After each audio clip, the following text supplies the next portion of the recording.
Hello friends, आपकी रीट में अब कम ही समय रह गया है, तो हम तैयारी के लिए अब डेली हर टॉपिक से 30 क्वेश्चन करेंगे हिंदी के। ओके, ये सब विगत परीक्षाओं में आए हुए क्वेश्चन हैं।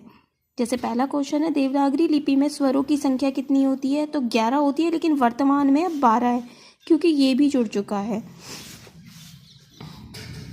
स्पर्श व्यंजनों को उच्चारण स्थान के आधार पर कितने भागों में बांटा जाता है? तो 5 भागों में बांटा जाता है। किस क्रम में तालव्य व्यंजन नहीं है? घ, ठीक है। प और फ का उच्चारण स्थान क्या होता है? ओष्ठ्य, ठीक है।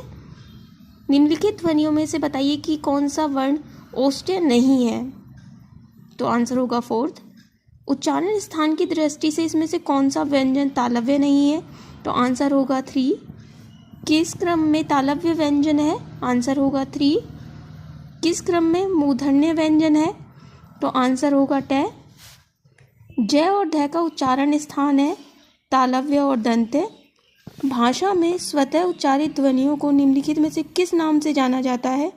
तो स्वर के नाम से जानते हैं। हिंदी वर्णमाला में मूल स्वर कितने होते हैं?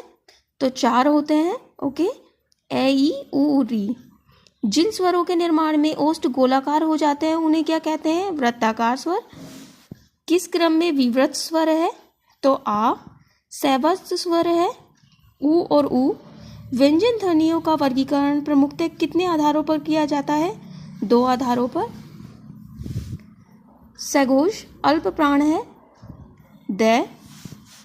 स्वर तंत्रियों में कंपन के आधार पर हिंदी वर्णमाला में व्यंजनों को 2 वर्गों में बांटते हैं, तो वो कौन से हैं? अघोष और सघोष। सघोष व्यंजन नहीं है क और ख। महापाण वर्ण कौन से हैं? ख और घ। किस क्रम में सघोष व्यंजन है? तो इसका आंसर होगा य और र। इन क्वेश्चनों के साथ में व्याख्या भी दी हुई है, तो आपको समझने में आसानी होगी। अघोष व्यंजन है त और थ। किस क्रम में अघोष व्यंजन नहीं है? तो इसका आंसर होगा य। किस क्रम में अल्प प्राण ध्वनि है? तो क और ल में। अल्प प्राण वर्ण कौन से हैं? तो क और ग। महाप्राण वर्ण कौन से हैं? स। कौन सा वर्ण घोष वर्ण है? नहीं है छ। तो आप ये घोष और अघोष का समझ लीजिएगा। इसमें से स्वर होते हैं घोष। निम्न में से घोष वर्ण कौन से हैं? है। किस क्रम में अघोष व्यंजन है? क और ख। किस क्रम में अघोष व्यंजन है?